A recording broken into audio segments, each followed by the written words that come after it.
လာပါရှင်တိတ်မကြသေးခင်ကထွက်ရှိခဲ့တဲ့ Vivo Y17 ရဲ့ new color ဖြစ်တဲ့ pink color နဲ့မိတ်ဆက်ပေးချင်ပါတယ်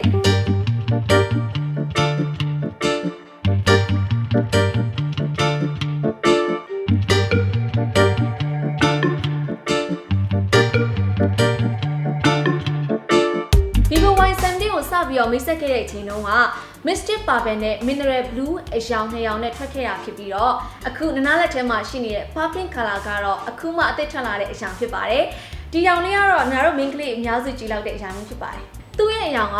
pink ဆိုတဲ့အတိုင်းပန်းရောင်စစ်စစ်ကြီးမဟုတ်ဘဲနဲ့ပလဲရောင် gradient အရောင်ပြေးလေးပါပါတယ်ဒီအပေါ်ဘက်ထောင်သားလေးကပန်းရောင်ဖြော်လေးဖြစ်ပြီးတော့ဒီအောက်ဘက်နားလေးကတော့ပို့ပြီးတော့အရောင်တောက်တယ်ပြီးတော့တခြားရောင်တွေမှာလိုပဲ texture လေးပါပါတယ်ဘေးဘက်ပေါင်တွေကတော့ပင့်ကိုရောင်ကိုသုံးထားပြီးတော့ plastic frame ကိုသုံးထားပါတယ်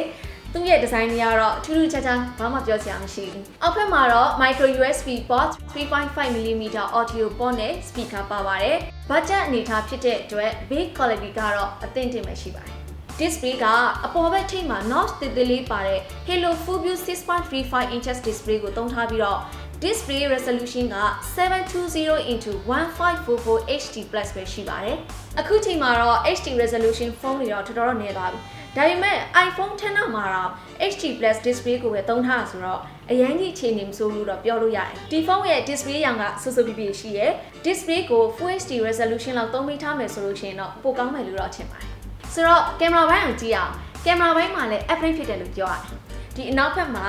8 megapixel f2.2 ultra wide camera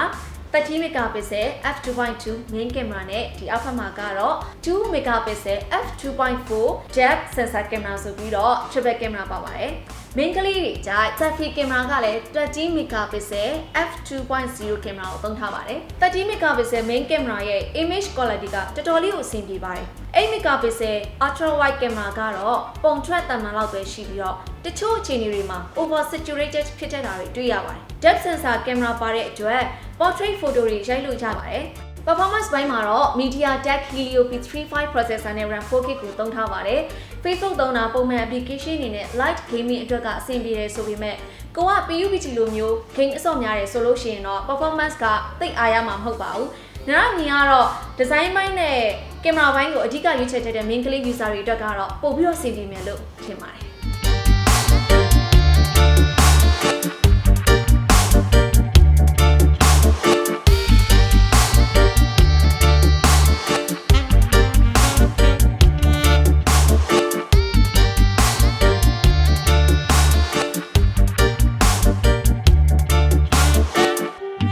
ဘောတောက်တာတခုကတော့ internal memory 128GB ပါတယ်လိုပဲလို့ရှိရင်ထပ်ပြီးတိုးဖို့အတွက် micro SD card slot လည်းပါပါတယ်ဒီ Vivo Y17 မှာအဓိကအားသာတဲ့အချက်က battery ပါဖုန်းကအရင်မကြီးပေမဲ့ phablet အရွယ်စားတွေမှာပဲတွေ့ရတဲ့ 5000 mAh battery ကိုသုံးမိထားတဲ့ဒီ 5000 mAh battery ကိုအားပြန်သွင်းမှုအတွက်ဆိုရင်လည်း 80W dual engine fast charging စနစ်လည်းပါပါတယ်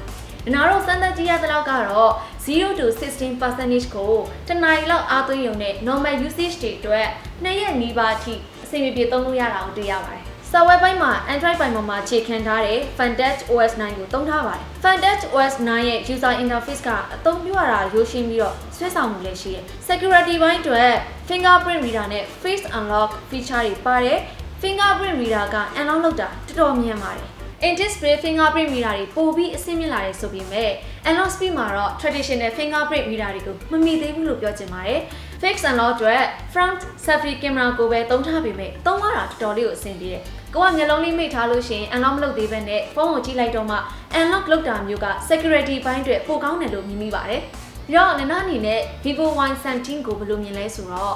display ဘိုင်းနဲ့ performance ဘိုင်းမှာတော့ budget ဖုန်းအနေထားလောက်ပဲရှိတယ်။ ကင်မရာဘိုင်းdesign ဘိုင်း battery ဘိုင်းတွေမှာတော့အားသာချက်တွေရှိတာကိုတွေ့ရပါတယ်အခုအသစ်ထပ်ထားတဲ့